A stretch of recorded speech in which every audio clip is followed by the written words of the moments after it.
Pois bem, o saldo de contratações no Brasil, positivo, 2.730.000 trabalhadores, né, conseguiram assinar a sua carteira, mas diante de um universo muito grande de desempregados aqui no Brasil ainda. Mas de qualquer forma, é um saldo positivo e que já começa a dar uma sinalizada de uma retomada de crescimento.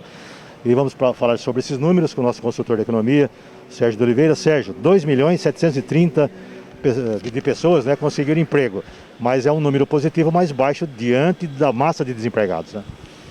De acordo com a última publicação do CAGED, né, que é o Cadastro Geral de Emprego e Desemprego do Brasil, 2021 fechou positivo com 2.730.000 pessoas com carteira assinada, né? É um número bom, né? Mas ainda um pouco distante da real necessidade do Brasil, que segundo o IBGE hoje aponta 12.500.000 trabalhadores ainda sem carteira assinada. Serginho, vamos chamar para a nossa realidade de Matão aqui. Nós temos aqui uma economia bastante diversificada e nós tivemos aqui um saldo positivo de 245 empregos, né? Carteiras assinadas durante 2021. Parece pouco se a gente olhar apenas por esse número, né? Mas se a gente aprofundar por setor, a gente vai ver que Matão empregou em vários setores, demitiu em outros, né? É uma coisa meio complexa para entender, mas é positivo também, né? Isso mesmo. Em princípio, assim, olhando friamente os números, né, Esteve? 245 vagas positivas no ano, parece pouco, daí 25 vagas mês, né? Mas eu acho que o detalhe positivo é quando a gente aprofunda essa pesquisa e vê por segmento, né? A gente analisando por segmento, o que acontece? O setor de comércio, prestação de serviços e indústria, ele ficou positivo no ano em 1.080 vagas mais ou menos, tá? E o setor de construção civil e agropecuária, que é sazonal por natureza, ele ficou negativo 840 vagas. Essas vagas, com certeza, reabrindo a safra, elas voltam, né? E é um segmento também de trabalho que tem uma remuneração menor, exige uma mão de obra menos qualificada, né? Então, assim, a gente tem que olhar o outro lado da moeda. Não, gerou-se 1.080 vagas de qualidades sustentáveis com tendência a ter uma empregabilidade por um tempo maior. Então isso é muito positivo.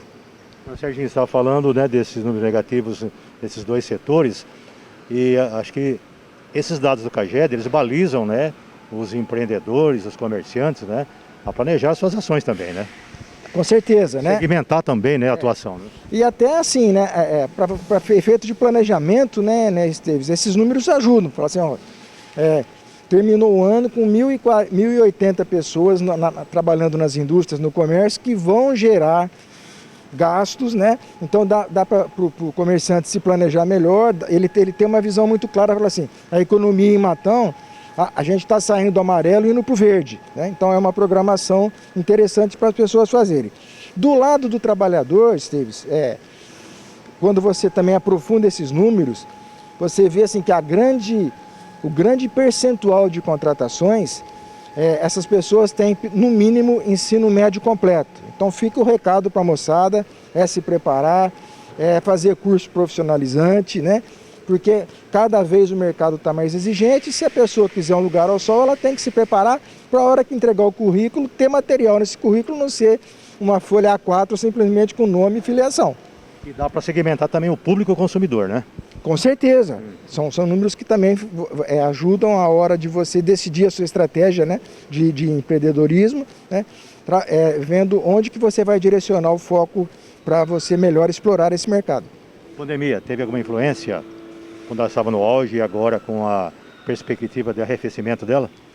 Eu acho assim, né, a gente estava tirando o trem de pouso do chão, né, veio a Ômicron, aí deu uma balançada, né, mas também eu acho que ela vai ter um pico e vai começar a desacelerar. Eu acho que 2022 promete ser um ano melhor do que 2020 e 2021 em relação à pandemia, com certeza. Um ano de contratações, então.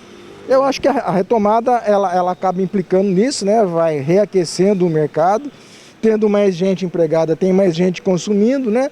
Então é uma engrenagem mesmo, né, Esteves? E acaba fomentando toda a economia de uma forma geral.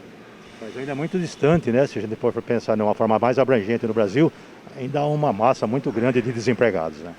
A gente também não pode jogar só a conta na pandemia, né? A gente teve todo o problema da inflação, que ainda é um fantasma que nos assusta por conta do alto preço das commodities do mercado internacional. A gente tem um câmbio trabalhando muito contra a gente, o real bastante desvalorizado. E as turbulências econômicas que esse ano ainda promete, né? Então, assim, o mercado fica um pouco receoso de ver se vai ter uma explosão do ponto de vista de gastos do governo, do ponto de vista de se quebrar a rigidez fiscal. Mas a gente tem que ser otimista, acreditar no país, a gente tem um potencial grande, inclusive, de consumo interno, e vamos torcer para que a gente faça uma matéria o ano que vem com números ainda muito mais positivos para Matão e para o Brasil.